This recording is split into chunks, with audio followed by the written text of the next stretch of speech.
Assalamualaikum warahmatullahi wabarakatuh. Halo Sobat Sehat semuanya, jumpa lagi dalam acara Bincang Santai Rumah Sakit Umum Daerah Datu Sanggul bersama saya Maulida. Nah, kali ini saya kembali ditemani oleh narasumber nih Sobat Sehat. Beliau adalah Dr. Widi, spesialis obstetri dan ginekologi di Rumah Sakit Umum Daerah Datu Sanggul. Apa kabar dokter? Baik, Mbak Maulida. Alhamdulillah, terima kasih dokter sudah meluangkan waktu untuk hadir di podcast. Ya. Nah Sobat Sehat, hari ini kita akan berbincang tentang hipertensi dalam kehamilan. Nah, hipertensi dalam kehamilan merupakan kondisi ketika tekanan darah ibu hamil berada di atas batas normal. Diperkirakan sekitar 5-10% ibu hamil di seluruh dunia mengalami hipertensi dalam kehamilan ini ya Sobat Sehat. Nah, untuk itu hari ini kita akan berbincang santai nih Sobat Sehat seputar hipertensi dalam kehamilan itu tadi. Nah, baik dokter, sebenarnya Sobat Sehat di rumah perlu tahu dulu nih, apa itu hipertensi dalam kehamilan, Dok? Iya, terima kasih Mbak Maulida. Jadi ibu-ibu hamil yang ada di Kabupaten Tapin, saya ucapkan mudah-mudahan sehat semua, ibu dan bayinya sampai lahiran. Jadi ada beberapa hal yang harus kita ketahui bersama tentang hipertensi dalam kehamilan. Iya, Jadi hipertensi sendiri adalah kalau tekanan darahnya di atas 140/90. Itu dikatakan tekanan darah tinggi atau hipertensi. Nah, hipertensi dalam kehamilan sendiri ada dibagi menjadi 5. Yang pertama yaitu adalah hipertensi kronis. Jadi ibu hamil ini sebelum usia kehamilan 20 minggu itu sudah menderita darah tinggi. Jadi biasanya kita tanya sebelum hamil adalah ibu mengonsumsi atau meminum obat darah tinggi. Biasanya sudah minum obat darah tinggi. Nah, itu kita kategorikan sebagai hipertensi kronis. Jadi sebelum hamil ibunya sudah ada darah tinggi. Yang kedua ada namanya hipertensi gestasional. Hipertensi gestasional sendiri ini adalah bila pada saat di atas usia 20 minggu ibu hamil itu tekanan darahnya naik. Waktu ANC detensi tekanan darahnya lebih dari 140/90. Jadi naiknya tekanan darah tinggi ini waktu ibunya hamil di atas usia 20 minggu. Tetapi kalau hipertensi gestasional ini tidak disertai dengan adanya protein urin. Jadi adanya protein yang keluar lewat urin. Nah, jadi murni tensinya naik saja di atas usia kehamilan 20 minggu. Lalu yang berikutnya adalah preeklamsi ya. Jadi kalau preeklamsi itu, kalau dulu ada preeklamsi ringan, sedang, berat. Kalau yang terbaru hanya ada preeklamsi saja dan preeklamsi berat. Kalau preeklamsi saja itu tekanan darahnya di antara 140 sampai 160 sistolnya. Lalu kalau diperiksa protein urinnya itu adalah positif 1, positif 2. Nah, tanpa disertai gangguan fungsi organ yang berat. Itu preeklamsi aja. Yang berikutnya adalah preeklamsi berat. Preeklamsi berat apabila tekanan darah ibu hamil itu di atas 160 dan disertai ada gejala gangguan fungsi organ seperti nanti kalau kita periksa fungsi ginjalnya ada kenaikan fungsi ginjalnya, kenaikan fungsi livernya, ada kelainan darahnya, trombositnya juga bisa turun dan lain-lain. Nah, preeklamsi berat ini yang kita takutkan kalau tidak kita tata laksana tidak kita treatment, tidak kita cegah dengan baik, nantinya akan menjadi eklamsia. Eklamsia sendiri seperti kita ketahui bersama, biasanya masyarakat umumnya tahunya ada ibu hamil datang ke puskesmas atau datang ke rumah sakit tiba-tiba dengan gejala kejang. Oh, kejang. Iya, jadi yang ibu hamil dengan kejang sendiri itu disebabkan karena penyakit ini, namanya preeklamsia berat. Nah, mungkin itu perbedaannya. Ada juga yang hipertensi kronis, waktu hamil di atas usia 20 minggu, kita periksa protein urinnya ternyata positif. Jadi hipertensi kronis pun bisa ditumpangi oleh preeklamsia. Jadi juga bisa menjadi eklamsia, menjadi kejang juga kalau tidak kita tangani dengan baik. Itu pembagiannya hipertensi dalam kehamilan. Berarti tadi ada 5 ya dok ya? Iya, betul. Nah, kalau gejalanya nih dok, secara umum berarti ya dok ya, gejala-gejala yang dirasakan ibu hamil yang menderita hipertensi dalam kehamilan itu tadi. Iya, jadi untuk hipertensi dalam kehamilan itu sendiri sebenarnya ibu-ibu hamil masyarakat kita ini cenderung agak meringankan ya, mengentengkan karena awalnya memang tidak ada gejala. Ketahuannya kan kalau ANC itu kalau waktu dites tekanan darahnya baru ketahuan tensinya tinggi. Padahal ibunya merasa biasanya saya tidak ada gejala dok, nggak ada pusing, nggak ada mual, tetapi tensinya sudah naik. Nah itu makanya bahayanya itu di sini pentingnya ANC atau pemeriksaan kehamilan secara rutin untuk mendeteksi tensinya naik. sudah ada gejala kalau memang tensinya sudah tinggi sekali. Jadi gejalanya biasanya mata kabur, pusing sekali, pusingnya biasanya di belakang tengkuk kepala sini ya. Pusingnya tidak mereda dengan minum obat. Biasanya sudah diberi obat oleh bidan paracetamol, tapi tetap pusing dok. Nah, mata kabur, pusing, mual muntah yang hebat, lalu ada nyeri ulu hati. Nah, itu adalah gejala dari hipertensi dalam kehamilan yang sudah istilahnya tensinya sudah tinggi sekali. Sudah tinggi banget. Iya, kalau awal-awal mas tensi naik 140, 150 biasanya belum ada gejala. Maka dari itu biasanya masyarakat kita, ibu hamil kita menganggap sepele. nggak ada keluhan apa-apa, nggak ada apa-apa kok dok. Padahal itu tetap harus kita obati, harus kita cegah supaya tensinya tidak tambah naik lagi. Seperti itu. Nah, untuk apa itu faktor resiko ya dok ya? Apa saja yang dapat menyebabkan hipertensi ini tadi dok? Oh iya, jadi faktor resiko untuk terjadinya hipertensi dalam kehamilan ini adalah yang pertama itu adalah riwayat kehamilan sebelumnya. Kalau ini hamil yang kedua, kalau yang hamil pertama sudah pernah dikatakan tenaga kesehatan bahwa tensinya waktu itu pernah tinggi, apalagi pernah kejang, hamil keduanya ini yang sekarang ini berisiko untuk terjadi lagi hipertensi dalam kehamilan. Oh, bisa gitu. Yang kedua, dari riwayat keluarganya. Biasanya kita tanya apakah ada orang tuanya yang menderita hipertensi. Ya, bisa jadi kehamilan yang sekarang ini juga bisa jadi hipertensi. Itu faktor risikonya. Lalu yang berikutnya adalah kehamilan yang pertama kali, primigravida. Itu juga berisiko untuk terjadinya hipertensi dalam kehamilan. Lalu hamil yang terlalu tua atau yang terlalu muda ya. Jadi yang terlalu muda di bawah 18 tahun atau di atas 35 tahun itu juga berisiko tinggi untuk terkena hipertensi dalam kehamilan. Yang berikutnya lagi obesitas ya Mbak. Obesitas. Iya, jadi obesitas itu kegemukan ya, kayak yang tahu gemuk. Jadi ibu-ibu hamil yang kenaikan berat badannya lebih dari 15 kilo selama kehamilan, atau kita ukur body mass index-nya, BMI-nya lebih dari 30, kita golongkan sebagai obesitas, itu juga berisiko tinggi terkena hipertensi dalam kehamilan. Lalu sebelum hamil sudah kena hipertensi jelas. Sebelum hamil sudah ada penyakit kencing manis atau diabetes mellitus, itu juga berisiko. Yang berikutnya ibu hamil yang hamilnya kembar Mbak Maulida. Jadi iya kembar walaupun 2. sebenarnya sebelumnya nggak ada hipertensi apa-apa. Iya, gitu, kembar 2, kembar 3, kembar 4 bayinya itu berisiko terkena hipertensi dalam kehamilan karena kehamilan kembar itu sendiri plasentanya atau ari-arinya itu kan besar ya. Jadi itu berisiko juga untuk tekanan darahnya naik. Yang berikutnya juga bisa karena penyakit autoimun ya. Autoimun seperti lupus kalau Mbak Maulida tahu ya. Autoimun penyakit lupus belum hamil itu kalau yang hamil juga berisiko tensinya bisa naik ya. Terjadi hipertensi dalam kehamilan. Mungkin itu beberapa faktor risiko banyak ya. Nah, terus pemeriksaannya apa aja nih dok untuk mendeteksi hipertensi pada kehamilan ini tadi? Iya. Jadi untuk pemeriksaannya tetap kita harus rutin melakukan antenatal care ya. Untuk ibu hamil disarankan untuk ke fasilitas kesehatan terdekat atau ke ibu bidan, minimal pasti akan diperiksa tensinya ya Mbak Maulida. Jadi setiap kontrol itu pasti akan dicatat di buku KIA, tensinya ibu hamil tersebut. Apabila tensinya itu didapatkan di atas 140/90, biasanya ibu-ibu bidan dan di puskesmas tenaga kesehatan akan mengetahui akan diperiksakan kencingnya Mbak Maulida. Ya, jadi kalau diminta diperiksa kencing harus dilakukan pemeriksaan kencing. Karena untuk mengetahui apakah ada protein yang terlepas di urinnya. Nah, itu namanya protein urin. Itu ada positif 1, 2, 3, dan 4.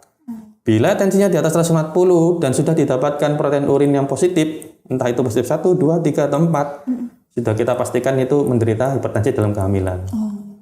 Yang berikutnya lagi ada pemeriksaan screeningnya itu yaitu dengan pemeriksaan rollover test ya. Jadi perbandingan antara tekanan diastul ibu pada saat miring dan pada terlentang. Kalau lebih dari 15 mm Hg juga sudah positif hipertensi dalam kehamilan. Ya, ada beberapa cara, banyak cara untuk melakukan screening. Tapi yang pertama dari anamnesa dan pemeriksaan fisik dari body mass index tadi, obesitas, BMI lebih dari 30, dari rollover test dan dari MAP. MAP itu tekanan diastol dikali 2 ditambah sistolnya dibagi 3. Tenaga kesehatan tahu. Kalau lebih dari 90 MAP-nya itu sudah kita kategorikan screeningnya positif dan ini berisiko juga menjadi hipertensi dalam kehamilan. Nah, seperti itu. Berarti memang penting sekali ANC tadi ya dok? Ya, itulah pentingnya ANC. Oh ya Mbak Maulida, satu lagi yang tidak kalah pentingnya adalah janinnya ya. Jadi kita juga harus memeriksakan ke dokter kandungan untuk USG. Jadi pada hipertensi dalam kehamilan ini biasanya janinnya itu lebih kecil dari usia kehamilannya. Pertumbuhannya agak terhambat. Nanti bisa jadi namanya IUGR, BBLR, dan bahkan bisa terjadi IUFD ya, kematian janin mendadak. Jadi bayinya perkembangannya agak lambat dari usia kehamilannya. Jadi kok bayinya kecil ya? Nah itu kita harus curiga ini sudah menderita hipertensi dalam kehamilan. Gitu. Baik. Terus komplikasinya apa lagi dok selain itu? Untuk ibu dan janin. Iya betul. Jadi untuk ibunya sendiri apabila tidak kita treatment dengan baik, hipertensi dalam kehamilan ini nantinya yang kita takutkan yang pertama itu tadi bisa terjadi kejang ya atau eklamsi ya. Bilanya sudah kejang itu kita pasti bisa menolong. Cuma kan kalau sudah kejang ini oksigen di otak kita sudah berkurang sehingga sudah terjadi kerusakan di otaknya ibunya ya. Nah, jadi maka dari itu kenapa kita pentingnya pencegahan dalam hipertensi dalam kehamilan ini, kita usahakan ibu-ibu yang sudah terdeteksi tensinya tinggi, tekanan darahnya tinggi pada waktu kehamilan, kita usahakan minimal jangan sampai terjadi kejang. Makanya itu kita harus penata laksanaannya harus tepat ya. Karena kalau sudah kejang, untuk ibunya sendiri otaknya sudah kekurangan oksigen, pasti ada beberapa kerusakan sedikit, nanti ada gejala sisa setelah melahirkan. Dan anaknya sendiri, saya sebutkan tadi bisa BBLR, bisa IUFD, dan bisa juga perkembangannya terganggu, terhambat, IUGR ya. Jadi juga bisa ada gangguan di otaknya nanti bayinya. Kalau tekanan darahnya terlalu tinggi dan bisa kejang juga. Oh, berpengaruh ke anaknya juga ya dok?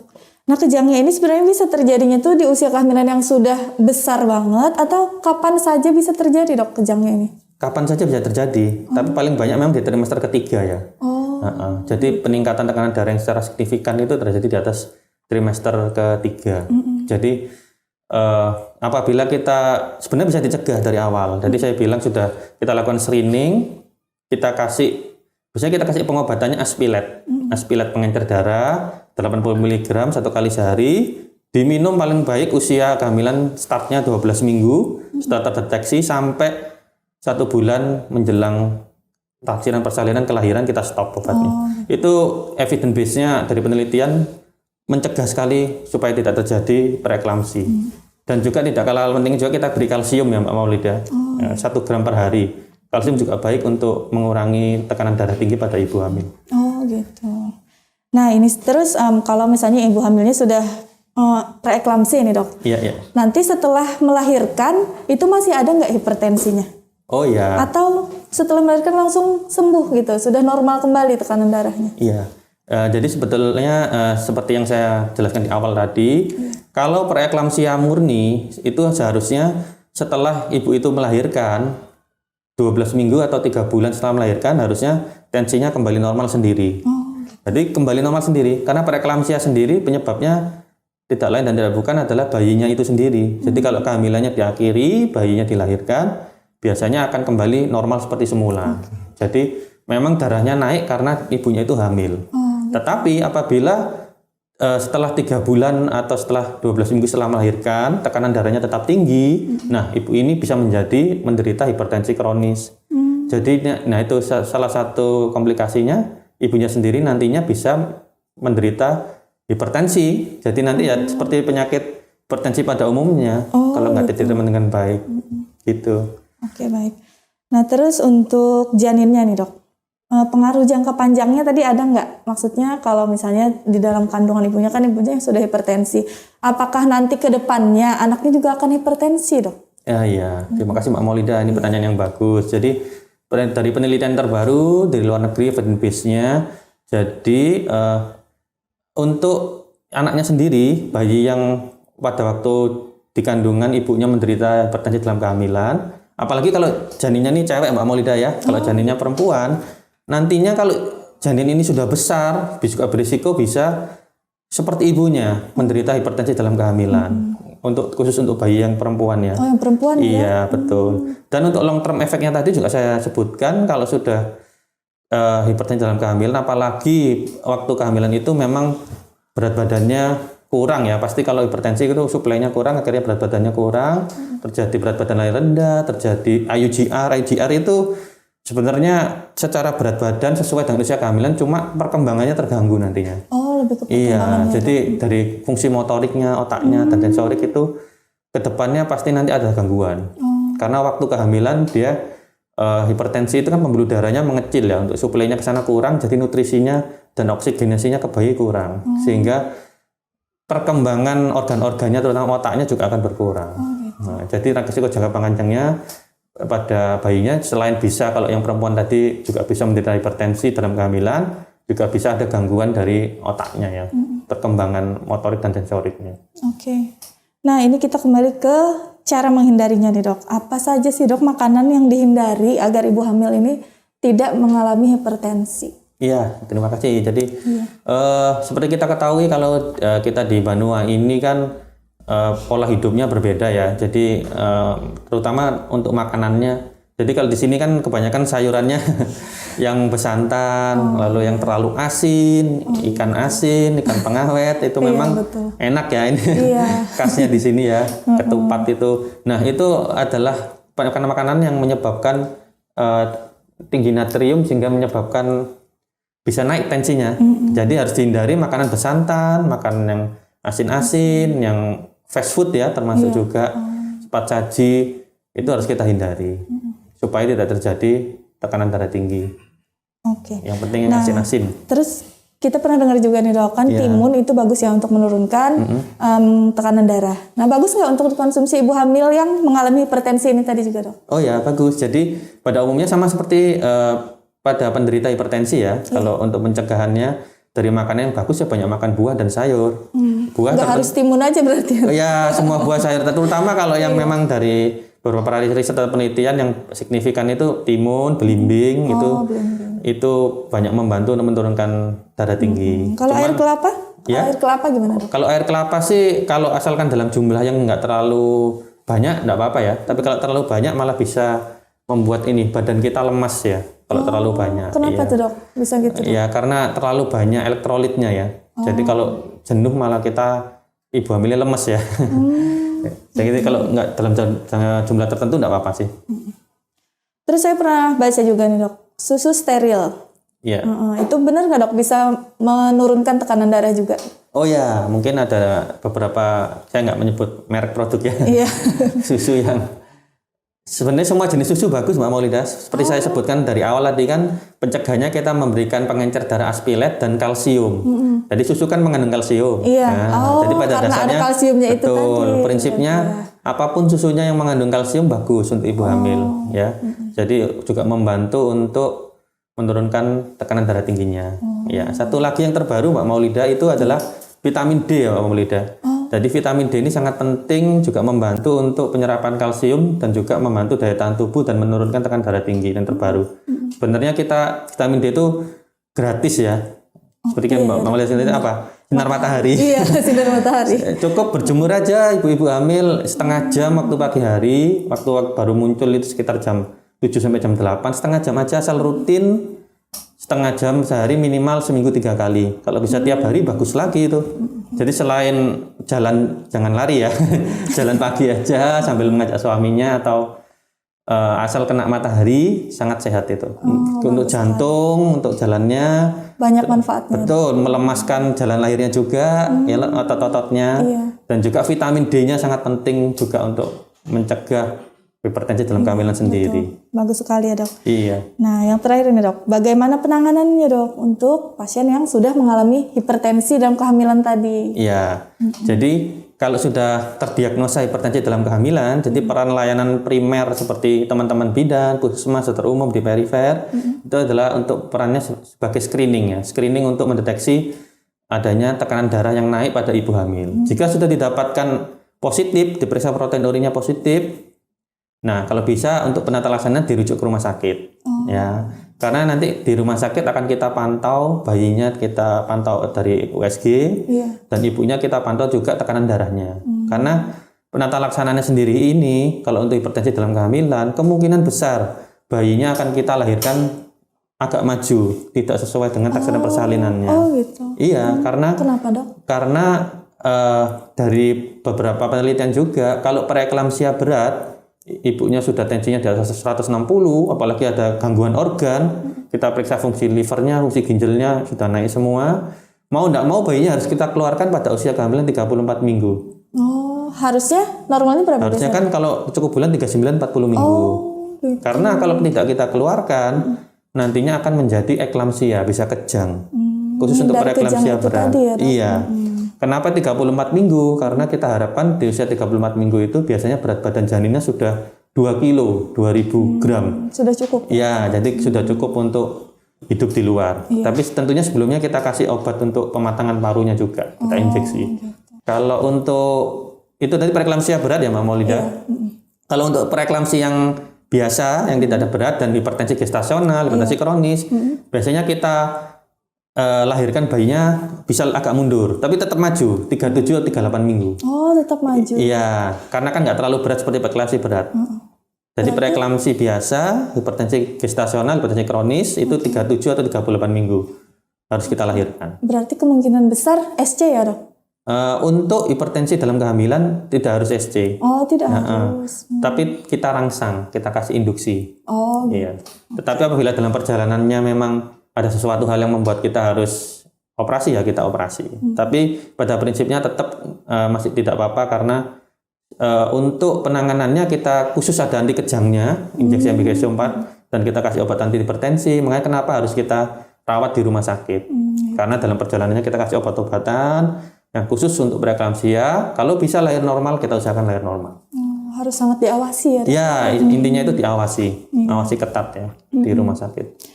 Nah, ini yang penting untuk masyarakat nih, Dok. Pesan dari Dokter Widi untuk ibu hamil, khususnya di Kabupaten Tapin. Iya, terima kasih Mbak Maulida. Jadi untuk ibu-ibu hamil yang ada di Kabupaten Tapin, untuk mencegah hipertensi dalam kehamilan, yang pertama yang harus kita lakukan adalah pola hidup sehat, Bu ya. Jadi pola hidup sehat itu intinya adalah olahraga teratur. Untuk ibu hamil tidak usah lari-lari atau apa, cukup jalan pagi tadi seperti saya sebutkan 3 kali seminggu, kalau bisa di pagi hari antara jam 7 sampai jam 8 pagi, setengah jam minimal, itu juga berguna untuk mengurangi hipertensi dalam kehamilan. Lalu pola makan ya ibu-ibu ya, jadi pola makan harus dijaga, banyak makan buah dan sayur, kurangi yang santan-santan, yang asin-asin, makanan cepat saji, yang bahan pengawet itu juga dikurangi ya. Lalu yang tidak kalah penting yang ketiga adalah rutin pemeriksaan kehamilan secara teratur. Jangan malas-malas ibu-ibu ya. Jadi gunanya adalah untuk ibu dan bayinya sendiri ya. Jadi kita petugas kesehatan ini sangat senang, sangat welcome jika ibu sudah sadar untuk memeriksakan dirinya ke petugas kesehatan atau bidan terdekat atau puskesmas terdekat. Dengan pemeriksaan kehamilan secara rutin, insya Allah kita akan bisa mendeteksi hipertensi dalam kehamilan ini, dan kalau sudah terdeteksi akan bisa kita cegah. Dan itu pun kalau sudah bisa kita cegah, dan kalau ada komplikasi juga akan kita rawat di rumah sakit, sehingga nanti dalam waktu proses kelahirannya harapan kita ibu dan bayinya bisa sehat semua, persalinannya lancar, ibu bayinya juga sehat. Mungkin itu aja Mbak Maulida pesan saya. Oke, baik. Nah, Sobat Sehat, sangat menarik tadi ya pembahasan kita bersama Dr. Widi. Oke, baik Dr. Widi, terima kasih sudah meluangkan waktu untuk berbagi ilmu, pengetahuan bersama Sobat Sehat semuanya.